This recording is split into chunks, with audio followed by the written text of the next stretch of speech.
Welcome to Type Tune Tint. I'm Tom Kranz. Black Americans spent 3 generations fighting for basic civil rights, a struggle celebrated during Black History Month.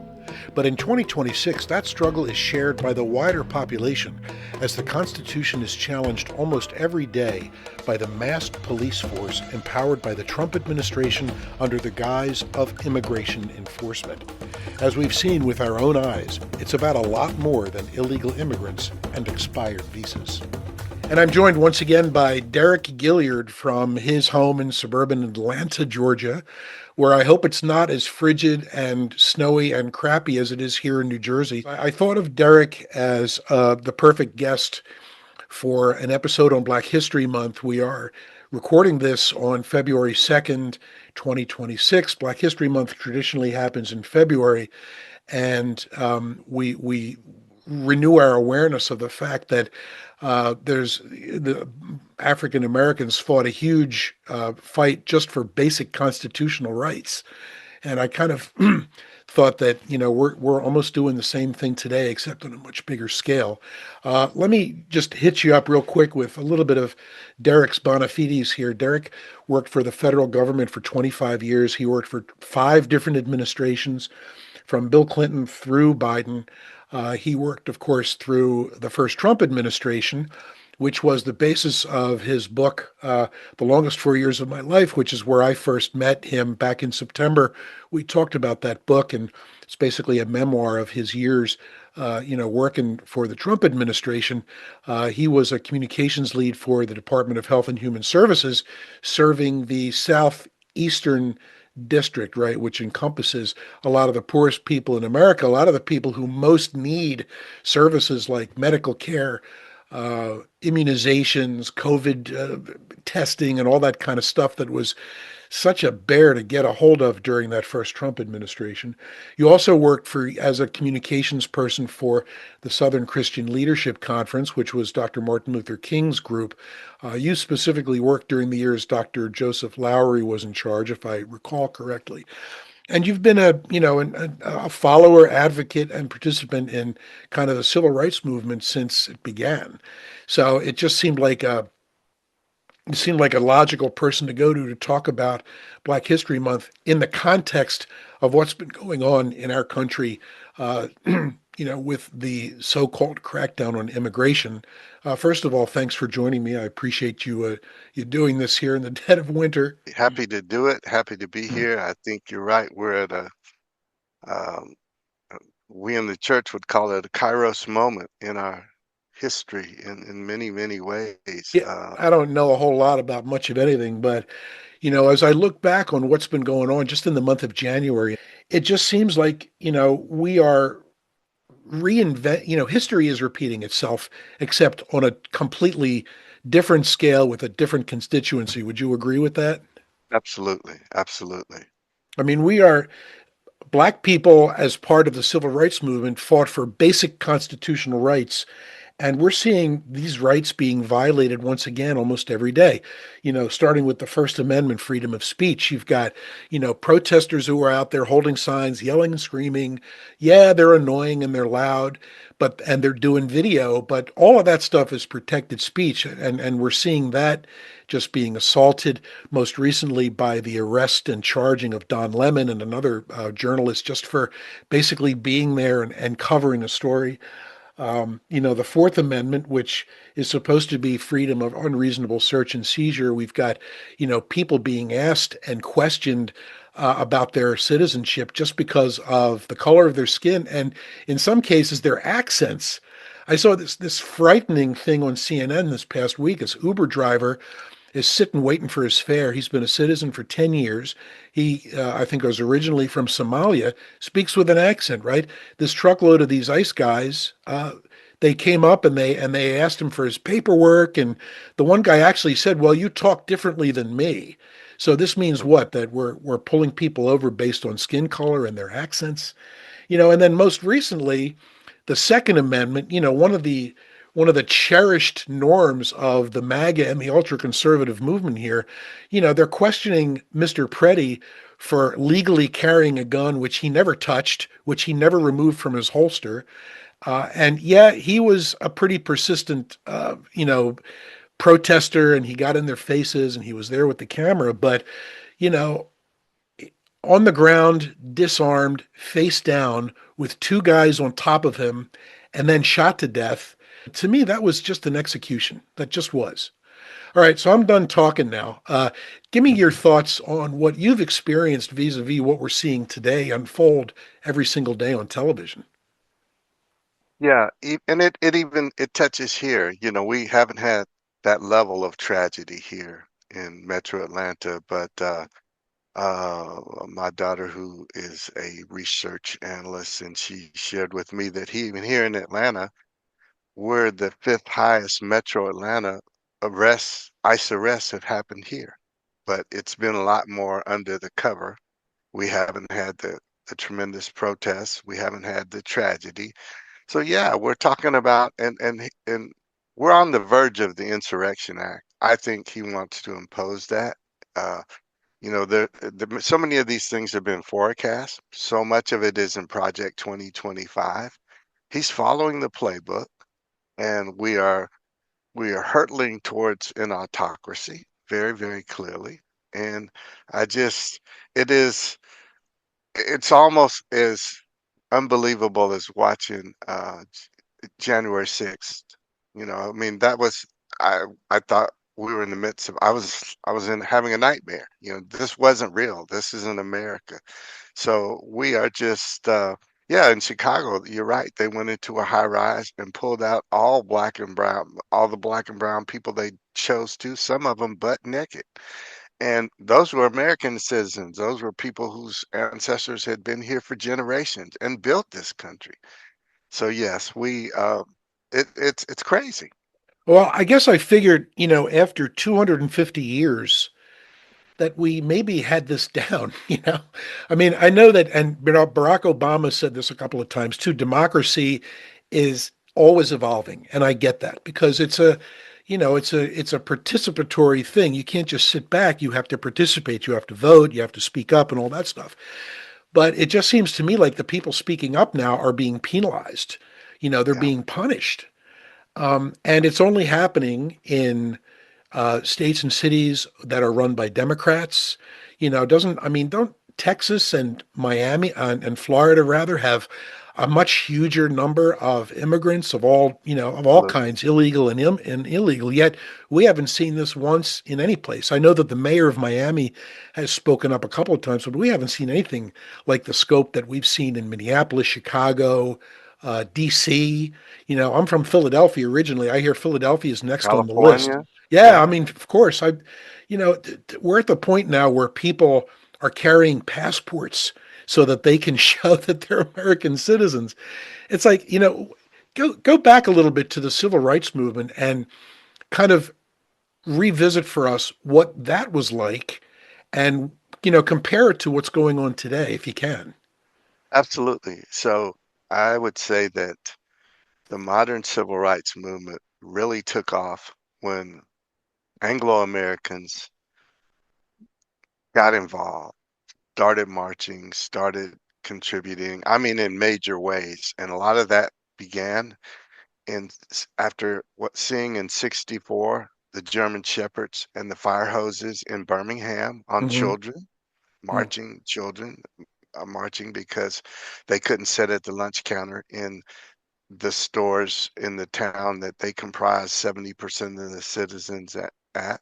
They couldn't go into a dressing room and a lady couldn't try on a blouse, try on a pair of shoes because if they touched black bodies, you had to buy it and take it home and hope it fit. You couldn't sit and have a burger or a Coke or a cup of coffee at the lunch counter, so they were out protesting. And that was in 1964. And when people saw that, I think it touched hearts and minds. And then also, of course, we saw the bombing of the Birmingham Church, the 16th Street Baptist Church in Birmingham, where the four little girls were killed. And that was all on the news in St. Augustine, where you could um, you could vote in St. Augustine. You couldn't vote in Alabama. But in Birmingham and St. Augustine, Florida, the oldest European settled city in this country, they were celebrating their 400th anniversary. They'd invited kings and queens and everybody from all over the country to their city to celebrate, but the black citizens of the town weren't invited to celebrate. Hmm. And so they had the night marches, and lots of things happened, but they tried to integrate the beaches, and white intransigents were in the water with billy clubs, bats, chains, waiting for the unarmed black people to wade into the water. They figured the beach was not just a white beach, right? But Yeah. that's what it was. So these kind of things took place, and but they called when Dr. King was having the Selma to Montgomery March. You know, he called ministers from all over the country, and everybody came. They were Catholics, they were Jewish, they were all kind of ministers. And when they were waiting for the permit for the march in 1965, three white people were killed in that stretch right before Bloody Sunday, that first march. Well, actually, right in that period of time. Viola Liuzzo, the white housewife from Detroit, came south because she saw what happened marched when they tried to cross the bridge, and she says, I got to go help. She'd left 5 or 6 kids. She was assassinated. Okay. Jonathan Daniels, a Unitarian minister, came south when he called on ministers. He was killed. James Reeb, another minister, was killed. And so what I'm saying is, and they didn't think that that would happen to them. So that really supercharged the movement. And when I think about what's going on today, and then you had Kent State, right, Hmm. in 1970. Oh, sure. And so when I think about what happens in Minnesota and the Minneapolis area is the leading edge of this is basically people who have privilege and have rights are standing up for people who don't. And then this brutal regime that we're under, and they're being executed. It seems to me, and so I just it's taken us back. How many years is that? Almost 60 years. Yeah, sure. Well, it strikes me that there's one big difference today.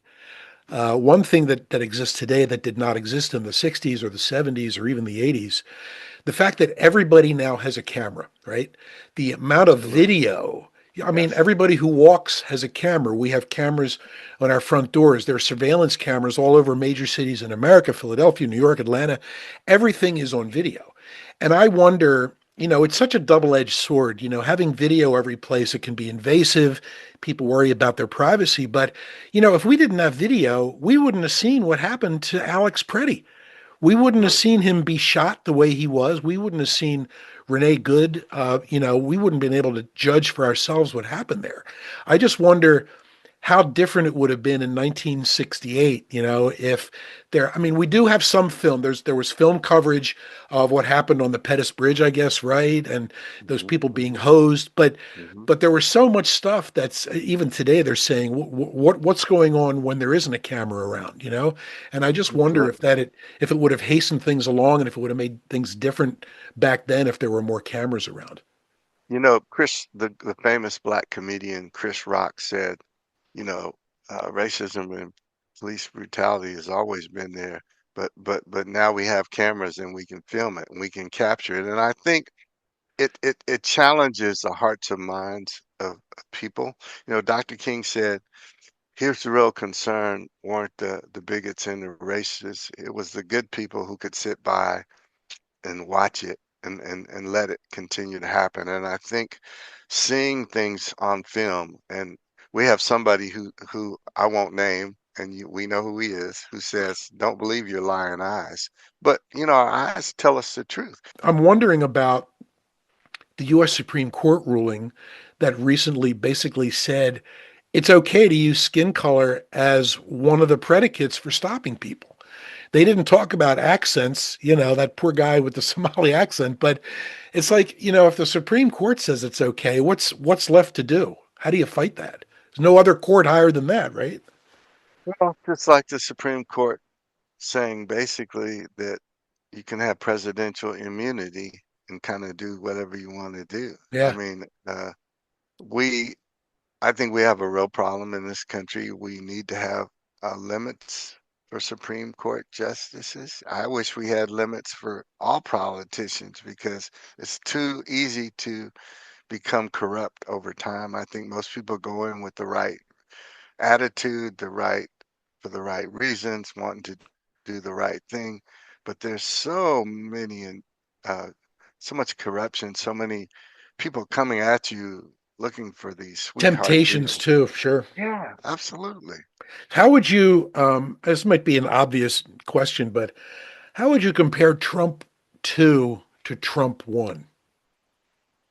Well, people want to say he's stupid. He is far from stupid. You know, he's not, I don't think he's a learned man, because I remember in Trump first term, he talked about Frederick Douglass. It's like, I think he thought he was still alive, but he is very savvy. He is super political, and he learned from the first Trump administration that the key thing he needed was loyalty. He wasn't looking for, traditional Republicans or Constitution. He wanted people who would be loyal to his mission and his purposes. And so, if you didn't pass the loyalty test, he didn't hire you because you notice he's not fired anybody.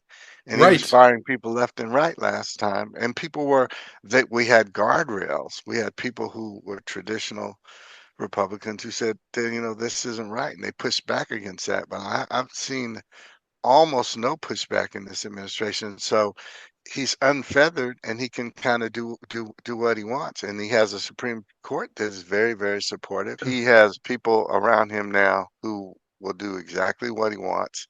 And whether it's right or wrong, and whether it hurts the American people or helps the American people, and that is the danger of it. And I think that he's taking the kid gloves off. He says, "Hey, I want Denmark. I mean, I want Denmark. If I want um, Colombia, if I want Venezuela, I'm gonna Greenland. go I get want them. Greenland. Greenland, yeah, all of these. And if you want them, let's get them." And so, Well, you he's know, certainly he's testing the limits of executive power, which everyone, is what all the experts are saying. And who knows? I'm not an expert on this. I guess one of the things that alarms me, and something that you might be able to speak to, is the kind of exodus of qualified, veteran, experienced government workers at every left. People, not only people who have been fired and laid off during the Doge days, but people who just don't want to mess with it anymore. Look at all the people who have left. I keep reading stories about how the FBI is and the Justice Department are in turmoil because they've all these experienced agents and prosecutors have just left because they don't want to have a part. They don't want to be part of what's going on here.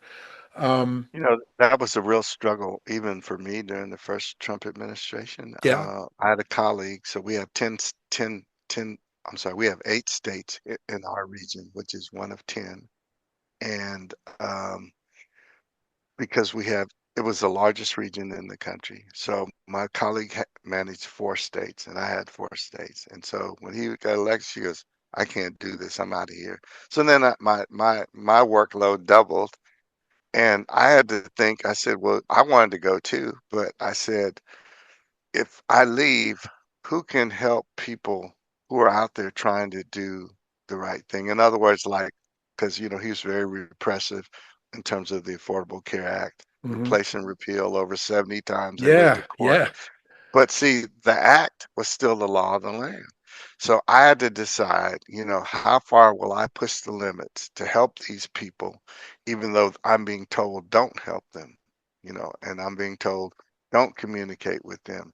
And so decided to stay and do what I could within the confines, and almost got fired a couple times.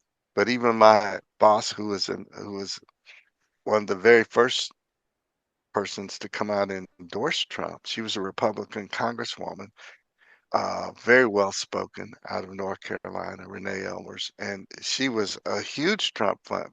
But in the end of the day, she said, "Well, the law is still it's still the law of the land. We had 6 years to replace and repeal. We didn't do it.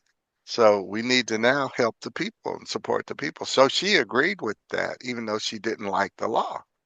And so I had to make decisions. And I think a lot of people who have the choice, particularly if you've got 20, 25, 30, 35 years, you said, well, listen, I'm out of here. I don't, I want to stay. I even want, I tried to go back, but you have to make a decision, I think. And people who have that ability to make that and live comfortably or even uncomfortably, too many of them are doing it.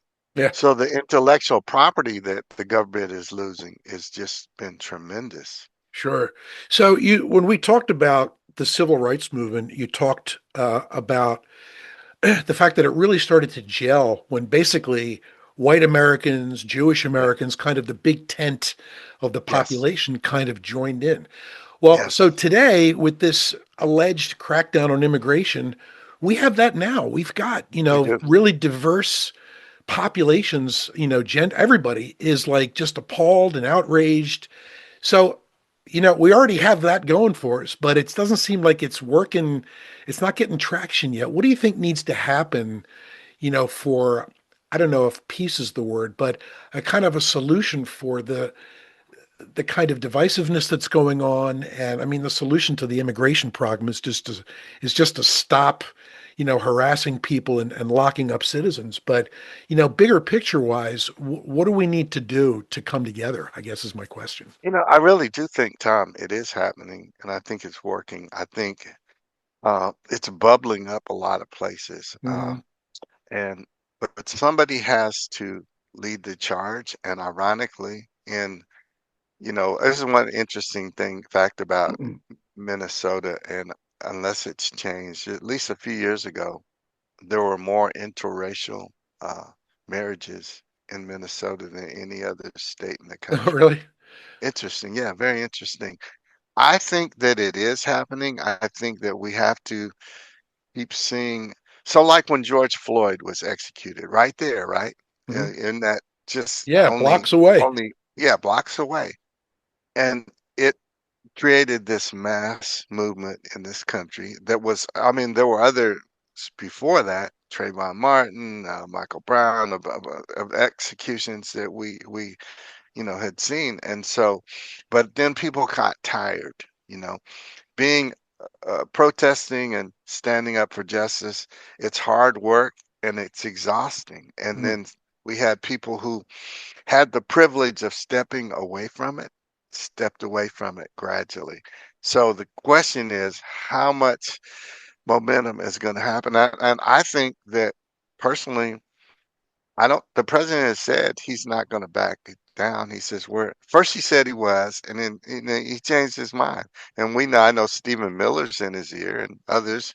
And so if it keeps happening and we keep having tragedies and we keep getting some film on it, it's gonna continue to chip away I mean, I think his base is gonna be his base, but people who really just wanted prices to come down. They wanted a change, but I don't think they did. They said, but we didn't sign up for this. We don't want to see, this kind of heavy-handedness on American citizens, who are who are, obey the law and pay Yeah. their taxes. We don't want to see this.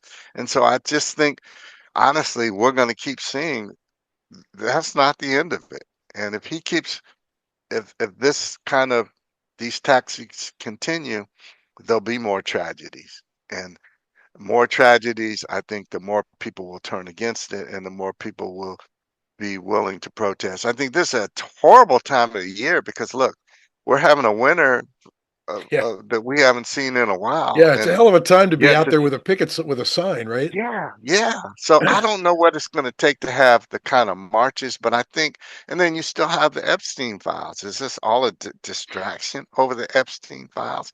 So I don't know. I hope that and hope and pray that the momentum continues. We have had huge marches, and but I don't know that we have it in a consolidated kind of fashion like ideally we would and we should. Well, it sounds like you've got hope anyway. It seems like you're thinking, we keep on going, good people will continue to rise up and, justice, if whatever that is in our eyes, will be done.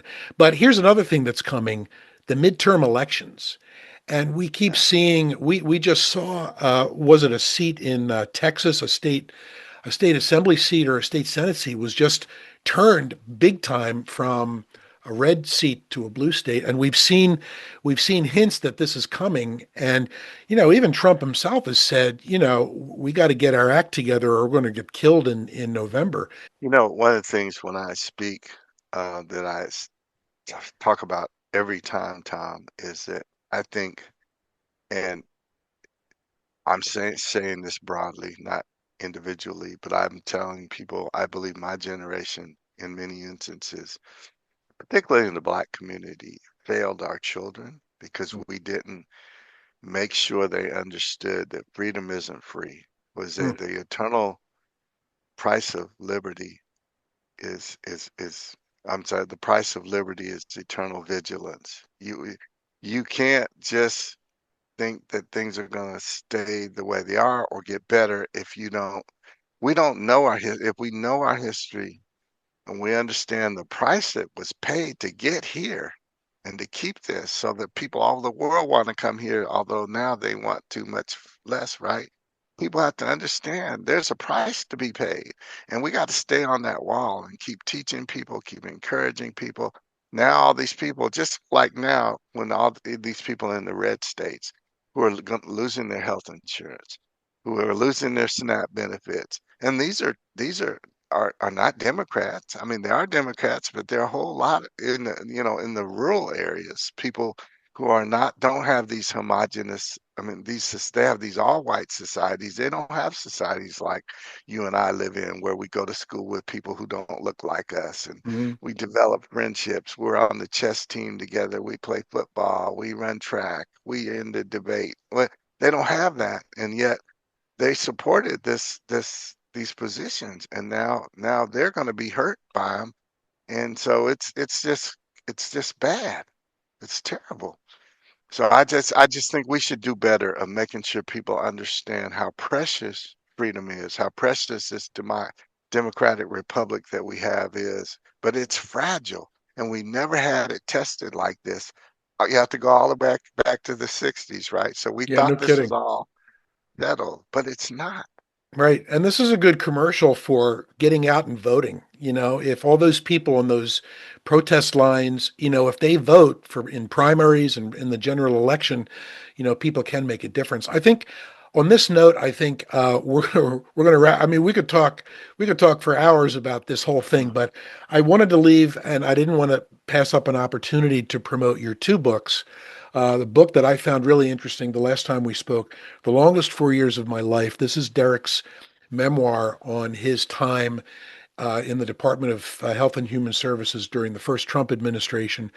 And before that, he wrote a book called Living in the Shadows of a Legend, Unsung Heroes and Sheroes Who Marched with Dr. Martin Luther King Jr. And this is a collection, I haven't read it, but this looks like it's a collection of anecdotes and stories of people who marched with Dr. King and people who were active during that period, correct?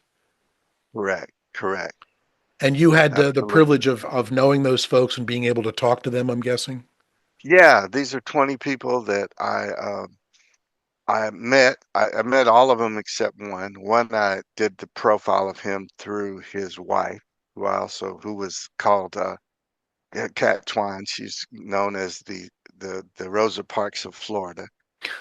So yeah, it was, and these are people that they were all very involved in Dr. King's nonviolent movement, and these are people in towns and cities all over the country. And what happened was they heard Dr. King, and they were inspired by the message, and they were involved, whether they called him to come into his town to help and support the movements, But yeah, and so these are stories of these people, and I'd ask them, I said, well, young people today don't know who you are, what you invested, what you sacrificed that allowed them to have these freedoms we have today. I said, do you Hmm. regret it? And most of them were uneducated, most of them were, and they said, and they would get really emotional, Tom, and they'd tell me, a little old lady would put her hand on my arm and say, no, baby, you don't understand. We were part of the greatest revolution this country ever had. We tore down the cotton curtain. We challenged it to be what it said it was. We hold these truths to be self-evident, right? That all men, and should have said women, are created equal. These two books, perfect reading for Black History Month for anybody. Uh, the longest 4 years of my life about Deric's time in Trump one, and then living in the shadows of a legend. These are really stories that do, they echo history. If I can encourage people to check me out, if you Google me, you'll find me and go to my website. It's just www, my name, DericGilliard.com. There it is. And And you're on yeah, social and media also, I presume. I am. I'm figuring it out. You can actually teach an old dog new tricks. But yeah, I'm on Facebook, I'm on Twitter, I'm on YouTube. My videos, my stuff, things that I do are there. So yep, All and right. I'm speaking all over. So thank you so much, Tom. I really appreciate you. My Appreciate pleasure to your have you. patience with me. Oh, no problem. Hey, thank you for joining me here, and I appreciate your service and everything you continue to do. Be well. Thank you. Appreciate you, Tom.